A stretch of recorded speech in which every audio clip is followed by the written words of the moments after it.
الحمد لله وكفى وسلام على عباده الذين اصطفى أما بعد فأعوذ بالله من الشيطان الرجيم بسم الله الرحمن الرحيم وآخرين منهم لما يلحقوا بهم وهو العزيز الحكيم ذلك فضل الله يؤتيه من يشاء والله ذو الفضل العظيم مثل الذين حملوا التوراة ثم لم يحملوها كمثل الحمار يحمل أسفارا بئس مثل القوم الذين كذبوا بآيات الله والله لا يهدي القوم الظالمين قل يا أيها الذين هادوا إن زعمتم أنكم أولياء لله من دون الناس فتمنوا الموت إن كنتم صادقين ولا يتمنونه أبدا بما قدمت أيديهم والله عليم بالظالمين قل إن الموت الذي تفرون منه فإنه ملاقيكم ثم تردون إلى عالم الغيب والشهادة فينبئكم بما كنتم تعملون صدق اللہ العظیم۔ گزشتہ کل سے سورہ جمعہ کی تفسیر شروع کی گئی تھی، جس کی ابتدائی آیات میں یہ بات گزری کہ زمین و آسمان کی تمام چیزیں اس اللہ کی تسبیح اور پاکی بیان کرتی ہے جو اللہ ملک یعنی بادشاہ بھی ہے، قدوس یعنی تمام عیوب سے پاک ہے، عزیز یعنی زبردست ہے، اور حکیم یعنی حکمت والا ہے۔ اور وہی اللہ ہے جس نے عرب کے امی لوگوں میں، ان پڑھ لوگوں میں انہی میں کا ایک رسول بھیجا۔ اس رسول کی ذمہ داریاں کیا تھیں؟ یتلو علیہم آیاتہ، وہ اللہ کی آیتیں پڑھ کر ان کو سناتے، ویزکیہم، ان کے دلوں کی اصلاح کرتے، نفس کی اصلاح اور تزکیہ کرتے، اور ویعلمہم الکتاب والحکمہ، قرآن اور سنت کی ان کو تعلیم دیتے۔ اگرچہ ان اہل عرب کا پہلے حال یہ تھا کہ وہ بالکل کھلی ہوئی گمراہی میں پڑے ہوئے، لیکن اللہ کے رسول صلی اللہ علیہ وسلم نے آ کر نبوت کے ان مقاصد کو پورا کیا اور ایسے علماء اور حکماء پیدا کیے کہ قیامت تک ان کی مثال پیش کرنا مشکل بلکہ ناممکن ہے۔ اب یہاں تک بات گزری جس میں تھا کہ ہم نے ایک رسول امی لوگوں میں یعنی عرب کے ان پڑھ لوگوں میں بھیجا۔ آگے فرمایا وآخرین منہم، اور ان امی لوگوں کے علاوہ دوسروں کے لیے بھی ہم نے نبی بنا کر بھیجا، کیونکہ حضور اکرم صلی اللہ علیہ وسلم صرف عرب کے لوگوں کے لیے نبی نہیں تھے، صرف قریش کے لوگوں کے لیے نبی بنا کر بھیجے نہیں گئے تھے، بلکہ پوری دنیا کے انسانوں کے لیے اور قیامت تک آنے والے تمام انسانوں کے لیے اللہ کے رسول صلی اللہ علیہ وسلم کو نبی بنایا گیا تھا۔ اس لیے قرآن نے آگے کہا وآخرین منہم، دوسرے لوگوں کے لیے بھی ہم نے نبی بنا کر بھیجا۔ کون دوسرے لوگ؟ جو ان امی لوگوں یعنی عرب کے وہ لوگ جو صحابہ بنے، جنہوں نے ایمان قبول کیا، ان کے علاوہ اس وقت دنیا میں جو لوگ بستے تھے ان سب کے لیے بھی، اور ان کے علاوہ جو لوگ ابھی تک پیدا نہیں ہوئے تھے۔ حضور اکرم صلی اللہ علیہ وسلم کے زمانے میں پیدا نہیں ہوئے تھے، بعد میں پیدا ہوئے، جیسے یہ 1400 سال کا عرصہ گزرا، اس میں جو لوگ پیدا ہوتے گئے ہمارے زمانے تک اور قیامت تک جو لوگ پیدا ہوتے رہیں گے، ان سب کے لیے ہم نے نبی بنا کر بھیجے ہیں۔ لما یلحقوا بہم، اگرچہ یہ سب لوگ جو حضور کے زمانے میں ابھی تک اسلام قبول نہیں کیے تھے، تو اگرچہ وہ لوگ ابھی تک صحابہ کی جماعت کے ساتھ جڑے نہیں، اور اسی طرح وہ لوگ جو ابھی پیدا نہیں ہوئے، اس وجہ سے نہ انہوں نے ایمان قبول کیا ہے، اس وجہ سے وہ لوگ ابھی صحابہ کی جماعت میں جڑے نہیں ہیں۔ لیکن اگرچہ آئے نہیں ہیں، ابھی تک ایمان قبول نہیں کیا ہے، جیسے بھی ہو ابھی تک وہ صحابہ کی جماعت کے ساتھ جڑے نہ ہوں، لیکن ہم نے ان کے لیے بھی حضور کو نبی بنا کر بھیجا۔ تو حضور اکرم صلی اللہ علیہ وسلم کے زمانے میں جو لوگ ایمان قبول نہیں کیے تھے، وہ یعنی وہ صحابہ کی جماعت سے جوائنٹ نہیں ہوئے تھے، اللہ فرماتے ان کے لیے بھی ہم نے نبی بنا کر بھیجا۔ جو لوگ ابھی پیدا ہی نہیں ہوئے، آئندہ پیدا ہوں گے اور قیامت تک ہوتے رہیں گے، وہ بھی ابھی تک صحابہ کی جماعت سے جڑے نہیں، لیکن ہم نے ان کے لیے بھی نبی بنا کر بھیجے۔ تو وآخرین، دوسرے لوگ، منہم، جو انہی میں سے یعنی صحابہ کی جماعت میں سے، ہمارے لیے اس میں ایک بشارت ہے کہ جو لوگ حضور اکرم صلی اللہ علیہ وسلم کے زمانے میں نہیں تھے، جیسے ہم لوگ بعد میں پیدا ہوئے لیکن ایمان قبول کر لیا، تو ایمان قبول کرنے کی وجہ سے وہ امی لوگ جن کو ایمان کی دولت سے اللہ نے نوازا اور صحابیت کا شرف عطا کیا، اللہ بعد میں آنے والے ایمان قبول کرنے والوں کو بھی ان صحابہ کی جماعت میں جوائنٹ کر دیتا ہے۔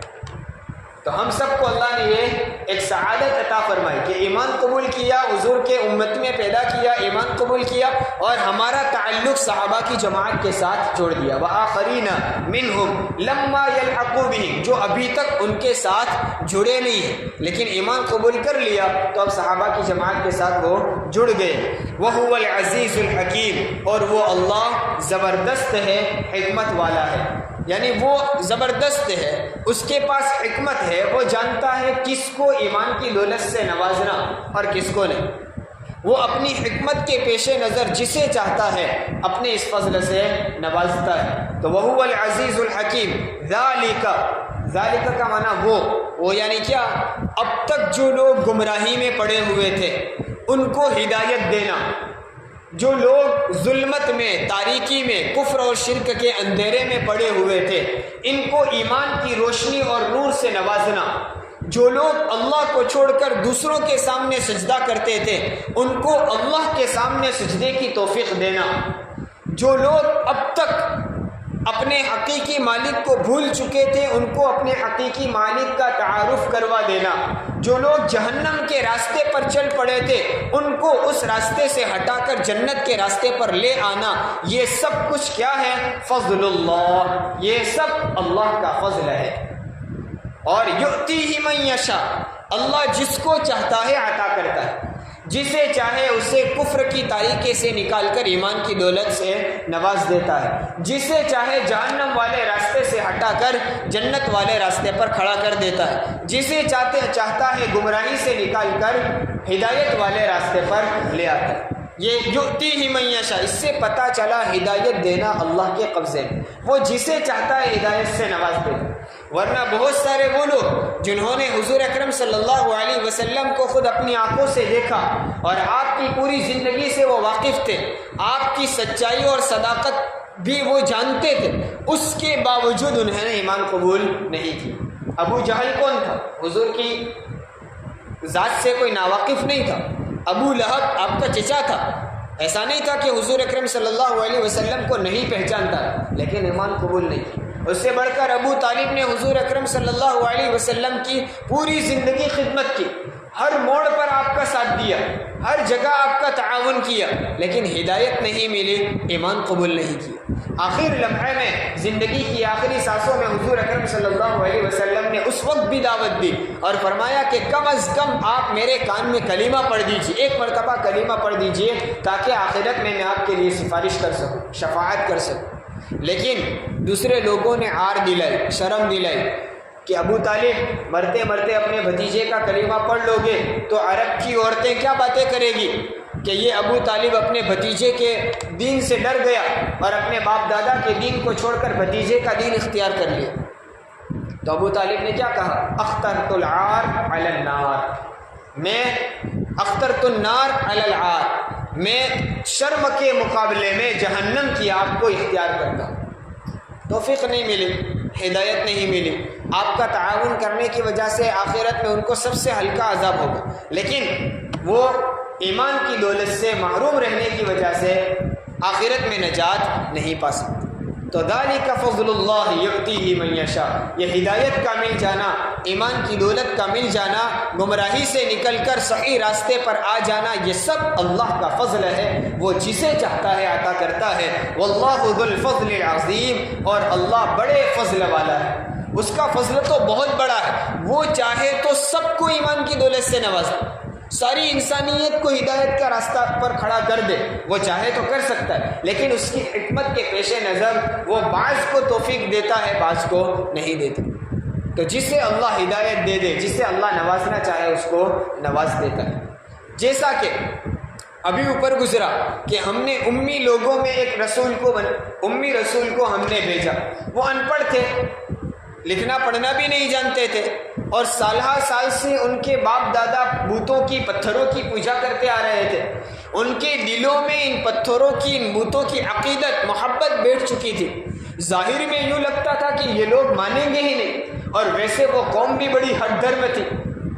وہ لوگ جہالت کے ایسی انتہا پر پہنچ گئے تھے کہ کوئی حاکم بھی ان پر حکمرانی کرنے کے لیے تیار نہیں تھے. کسی کو یوں کہا جائے کہ تم اس قوم پر بادشاہ بن کر رہو، ہم تم کو بادشاہ بنا لیں گے لیکن ہماری نگرانی کرو، تم ہمارے بادشاہ، تو بھی قبول نہیں کرتا تھا. میں بادشاہت کا بڑا عہدہ مل جائے تو بھی اس قوم پر تو بادشاہت کے لیے تیار نہیں. ایسی جہالت کے دور میں تھے، لیکن اللہ نے ان کو ہدایت دی تو کیا بن گئے؟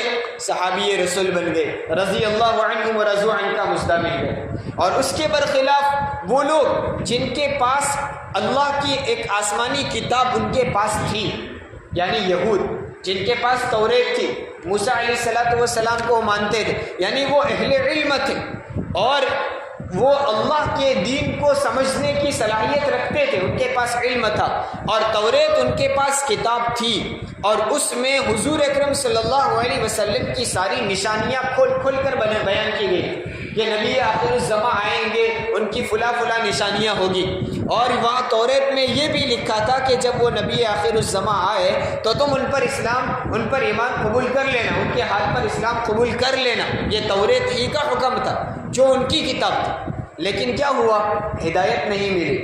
ان کے پاس کتاب ہے، علم ہے، کتاب میں لکھا ہوا ہے کہ یہ رسول ہیں اور ان کے اوپر آپ ایمان لے آئیے. وہ پورے یقین کے ساتھ جانتے تھے کہ یہی نبی آخر الزمان، لیکن ہدایت نہیں ملی، ایمان قبول نہیں، جن کا تذکرہ آگے آ رہا. مثل الذین حملوا التوراة ثم لم يحملوها كمثل الحمار يحمل اسفار. ان کی ایک مثال بیان کی کہ یہ یہود جن کے پاس اللہ کی ایک آسمانی کتاب توریت ہے، اس میں ساری ہدایت کی باتیں بھی لکھی ہوئی ہے، نبی آخر الزماں کی نشانیاں بھی لکھی ہوئی ہے، ان پر ایمان لانے کو بھی لکھا ہوا ہے، لیکن وہ لوگ ایمان لاتے نہیں. ان کو ایک حسد ہوا تھا، ضد تھی، ہٹ درمی تھی. جانتے تھے کہ محمد صلی اللہ علیہ وسلم آخری نبی ہیں، سچے رسول ہیں، اور یہ بھی جانتے تھے کہ ان پر ہم نے ایمان قبول نہیں، ان پر اسلام قبول نہیں کیا، ان کو رسول نہیں مانا تو ہم آخرت میں مارے جائیں گے، ہمارے لیے آخرت میں عذاب اور ہلاکت ہے. سب جانتے تھے، لیکن محض ہٹ درمی کی وجہ سے انہوں نے ایمان قبول کیا. اور کیا کرتے تھے؟ توریت کتاب لے کر گھومتے رہتے تھے اور اس کتاب کی بنیاد پر اپنے لوگوں میں عقدہ جماتے تھے کہ ہمارے پاس آسمانی کتاب ہے، ہم علم والے ہیں، ہم جانکار لوگ ہیں، تم ہم سے مسئلہ پوچھو. اب لوگ مسئلہ پوچھنے آتے تو اس سے قیمت وصول کرتے اور اس کی چاہت کے مطابق مسئلہ بتاتے. ایسا نہیں کہ توریت میں جو لکھا ہے وہ بتاتے، سامنے والا کیسا ہے اس کی پسند کے مطابق فتویٰ دو اور اس سے مال بٹورنا، اور اپنے آپ کو عالم، اپنے آپ کو اللہ والا کہہ کر لوگوں سے مال بٹورنا، عہدہ اور منصب بنائے رکھنا، یہ ان کا یہ شیوا تھا. یہ لوگ توریت لے کر پھرا کرتے، یعنی حالت یہ تھی کہ توریت ان کے ہاتھوں میں ہوتی لیکن توریت پر عمل نہیں ہوتا. قرآن نے ان کی مثال دی کہ وہ لوگ جن پر ہم نے توریت لاد دی یعنی بغیر مانگے ہم نے ان کو توریت دی، آسمانی یہ کتاب ہم نے ان کو عطا کر دی، تو کیا کیا انہیں؟ ثم لم يحملوها، انہوں نے اس کو اٹھانے کا حق ادا نہیں کیا، یعنی اس پر عمل نہیں کیا. توریت لے کر پھرتے رہے، عمل نہیں کیا. تو ایسے لوگ جن کو ہم نے توریت دی اور انہوں نے توریت پر عمل نہیں کیا، ان کی مثال ایسی ہے جیسے کہ گدھا کہ اس کے اوپر کتابوں کا انبار رکھ دیا جائے. گدھے کی پشت پر، پیٹھ پر بڑی بڑی کتابوں کو لاد دیا جائے. تو گدھے کی پیٹھ پر کتابیں رکھنے سے گدھا علامہ اور مولانا نہیں بن جاتا. وہ وزن اٹھائے گا لیکن اس کو کچھ پتہ نہیں، اور ان کتابوں سے گدھے کو کوئی فائدہ بھی نہیں ہونے والا. کچھ نہ علم آئے گا نہ عمل آئے گا، کچھ بھی نہیں. یہاں تک کہ ان کتابوں کی اہمیت بھی ان کو اس کو پتہ نہیں ہوگی. تو گدھا ایک ایسا حقیر جانور ہے اور لوگوں میں اس کو بیوقوف سمجھا جاتا ہے. اس لیے قرآن نے یہودیوں کی مثال گدھے سے دی کہ گدھے میں اور ان میں کیا فرق. ایک گدھا بھی اپنی پیٹھ پر کتابیں لاد کر چلتا ہے لیکن ان کتابوں سے اس کو کوئی فائدہ نہیں. اسی طرح یہ یہود کے علماء ہے جو کتابیں لے کر پھرتے ہیں، کتاب کا بوجھ اٹھاتے ہیں لیکن عمل نام کی کوئی چیز نہیں. تو ان کی مثال ان گدھوں کی طرح ہے. یہ کہا مثل الذین حملوا التوراۃ ثم لم يحملوها، وہ لوگ جن کو توریت عطا کی گئی، جن پر ہم نے توریت لاد دی، پھر انہوں نے توریت کو اٹھایا نہیں، یعنی اس پر عمل نہیں کیا، تو ان کی مثال ایسی ہے جیسے کہ گدھا یحمل اسفارا، جس پر بڑی بڑی کتابیں لاد دی گئی ہو۔ بئس مثل القوم الذین کذبوا بآیات اللہ، بہت بری مثال ہے ان لوگوں کی جنہوں نے اللہ کی آیتوں کو جھٹلایا۔ انہوں نے توریت کو جھٹلایا، قرآن کو جھٹلایا، حالانکہ وہ توریت مانتے تھے، تو توریت پر عمل کرنے کا تقاضا ہی یہی تھا کہ محمد صلی اللہ علیہ وسلم پر ایمان لے آئے، کیونکہ توریت ہی میں لکھا ہوا تھا کہ آپ نبی آخر الزماں پر ایمان لے آنا۔ ایمان نہیں لائے اس کا مطلب صرف یہ نہیں کہ انہوں نے قرآن ہی کو ریجیکٹ کیا، بلکہ خود توریت پر بھی انہوں نے عمل نہیں کیا، کیونکہ توریت تو کہہ رہی تھی کہ آخری نبی پر ایمان لے آؤ، انہوں نے ایمان قبول نہیں کیا، مطلب توریت پر بھی انہوں نے عمل نہیں کیا۔ تو بہت بری مثال ہے ان لوگوں کی جنہوں نے اللہ کی آیتوں کو جھٹلایا۔ واللہ لا یہدی القوم الظالمین، اور اللہ تعالیٰ ظالموں کو ہدایت نہیں دیتا ہے، زیادتی کرنے والوں کو ہدایت نہیں دیتا۔ یہ یہود نے زیادتی کی، ان کے پاس علم تھا، وہ جانتے تھے، اس کے باوجود ایمان قبول نہیں کیا، محض ایک حسد کی وجہ سے۔ کیا حسد تھا؟ کہ یہود بنو اسرائیل میں جو انبیاء آئے، بنو اسرائیل کہتے ہیں حضرت یعقوب علیہ السلام کی اولاد۔ اب یعقوب علیہ السلام کی اولاد میں یوسف علیہ السلام ہے، ان کے بعد حضرت ابراہیم علیہ السلام ہے، اور ان کی اولاد میں ابراہیم علیہ السلام کی اولاد میں اسحاق اور اسماعیل علیہ السلام، دو بیٹے تھے ابراہیم علیہ السلام کی اولاد میں۔ اب اسحاق علیہ السلام کی اولاد میں یہ انبیاء ہے، یعقوب، یوسف، اور پھر تمام انبیاء حضرت عیسیٰ علیہ السلام تک۔ تو یہ پورے تمام انبیاء بنو اسرائیل کس کی اولاد میں ہیں؟ حضرت اسحاق علیہ السلام کی اولاد، اور اسحاق علیہ السلام کے والد ابراہیم علیہ السلام۔ اب ابراہیم علیہ السلام کے جو دوسرے بیٹے تھے اسماعیل علیہ السلام، ان کی اولاد میں ابھی تک کوئی نبی آئے نہیں تھے۔ جتنے بنو اسرائیل کے انبیاء ہیں وہ سب اسحاق کی اولاد میں سے تھے، اسماعیل کی اولاد میں سے کوئی نہیں تھے۔ اس لیے بنو اسرائیل یوں سمجھتے تھے کہ آخری نبی آئیں گے وہ بھی ہمارے ہی خاندان یعنی اسحاق علیہ السلام کی اولاد میں سے ہوں گے۔ لیکن ہوا یہ کہ اللہ کے رسول صلی اللہ علیہ وسلم کو اللہ تعالیٰ نے اسماعیل علیہ السلام کی اولاد میں پیدا کیا۔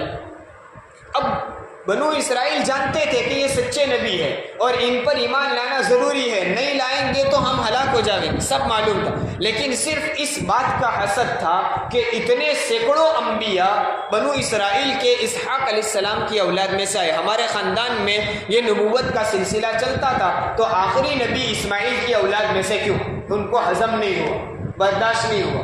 یہ خاندانی اور قبیلے کا ان کو حسد تھا، اس حسد کی وجہ سے انہوں نے ایمان قبول نہیں کیا، اور کہتے کیا تھے؟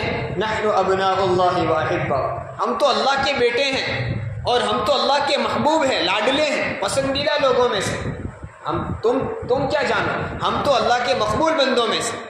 یعنی ایک طرف تو بات ماننا نہیں، اوپر سے اپنے ہی فضائل بیان کرنا، اور وہ سمجھتے تھے، یوں کہتے تھے کہ ہم کو جہنم کا عذاب ہوگا ہی نہیں، لن يدخل الجنت الا من کان، یعنی جنت میں سوائے یہودیوں کے کوئی داخل نہیں ہوگا، جنت تو ہمارے باپ کی جاگیر ہے، ہم جائیں گے، باقی سب لوگ جہنمی، ایسا کہا گیا۔ آگے ان کی تردید کی کہ اگر تمہارا اتنا بڑا شوق ہے اور یوں سمجھتے ہو کہ ہم جنتی لوگ ہیں اور ہم اللہ کے محبوب اور پسندیدہ ہیں، تو ہم آپ کو ایک چیلنج کرتے ہیں، اس چیلنج کو پورا کر کے دکھاؤ۔ وہ اگلی آیتوں میں ان کو ایک چیلنج کیا گیا، اور قرآن نے خود کہا کہ وہ کبھی کریں گے ہی، چونکہ وہ خود جانتے تو تھے کہ ہم کوئی اللہ کے لاڈلے نہیں ہیں، اور وہ جانتے تھے کہ ہم محمد پر ایمان نہ لانے کی وجہ سے جہنم میں ہی جانے والے، لیکن لوگوں کو دکھلانا کیا تھا کہ ہم جنتی لوگ۔